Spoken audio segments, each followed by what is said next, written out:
14 अप्रैल 1891 मध्य प्रदेश के एक छोटे से शहर महू में एक बच्चे का जन्म हुआ। नाम रखा गया भीमराव। लेकिन ये कोई आम बच्चा नहीं था। ये उस समाज में पैदा हुआ था जहां इंसान को इंसान नहीं समझा जाता था। भीमराव अंबेडकर एक दलित परिवार से थे। उनके पिता रामजी मालोजी सकपाल सेना में थे, अनुशासन सिखाते थे।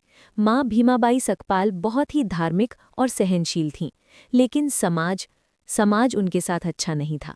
स्कूल में भीमराव को अलग बैठाया जाता था। कोई टीचर उन्हें छूता नहीं था। पानी पीने के लिए भी दूसरों का इंतजार करना पड़ता था।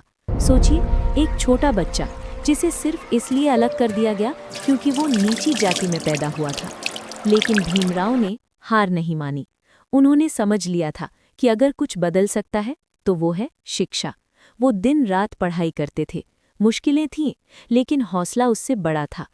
आगे चलकर उन्होंने कोलंबिया यूनिवर्सिटी से पढ़ाई की, फिर लंदन स्कूल ऑफ इकोनॉमिक्स से भी उच्च शिक्षा हासिल की। उस समय विदेश जाकर पढ़ना बहुत बड़ी बात थी। भीमराव अंबेडकर अब सिर्फ एक छात्र नहीं थे, वो एक सोच बन चुके थे, एक मिशन बन चुके थे। अब बात करते हैं उस समय की जब भारत आज़ादी की तरफ बढ़ रहा था। 1940 का दशक। देश अंग्रेज़ों की गुलामी से जूझ रहा था। हर जगह आंदोलन, हर जगह संघर्ष। लेकिन एक और बड़ी समस्या थी, देश के अंदर ही भेदभाव, जाति, धर्म और असमानता। जब भारत आज़ाद होने वाला था तो एक बड़ा सवाल सामने आया। देश को कैसे चलाया जाएगा? कौन से नियम होंगे? सबको बराबरी कैसे मिलेगी? तब ज़रूरत थी एक मजबूत संविधान की, एक ऐसा संविधान जो हर इंसान को बराबरी दे, जो किसी के साथ भेदभाव न होने दे। अब सवाल ये था, इतना बड़ा काम कौन करेगा? तब सबकी नज़र एक ही इंसान पर जाकर रुकी, डॉक्टर भीमराव अंबेडकर। उनकी पढ़ाई, उनकी समझ और सबसे बड़ी बात, उन्होंने खुद भेदभाव सहा था। उन्हें पता था दर्द क्या होता है और न्याय कैसे दिया जाता है।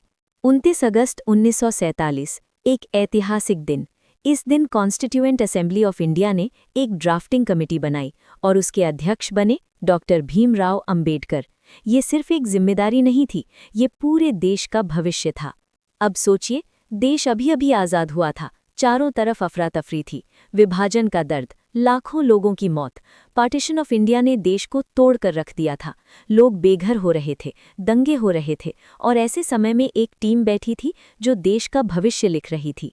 डॉक्टर अंबेडकर दिन रात काम करते थे, कई घंटे बिना आराम के।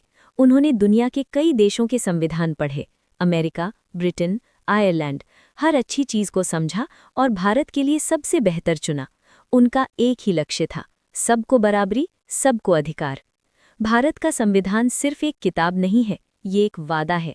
इसमें लिखा गया, सब बराबर हैं, किसी के साथ भेदभाव नहीं होगा, हर किसी को बोलने का अधिकार है, जीने का अधिकार है, और सबसे बड़ी बात, अछूत प्रथा को खत्म कर दिया गया। लगभग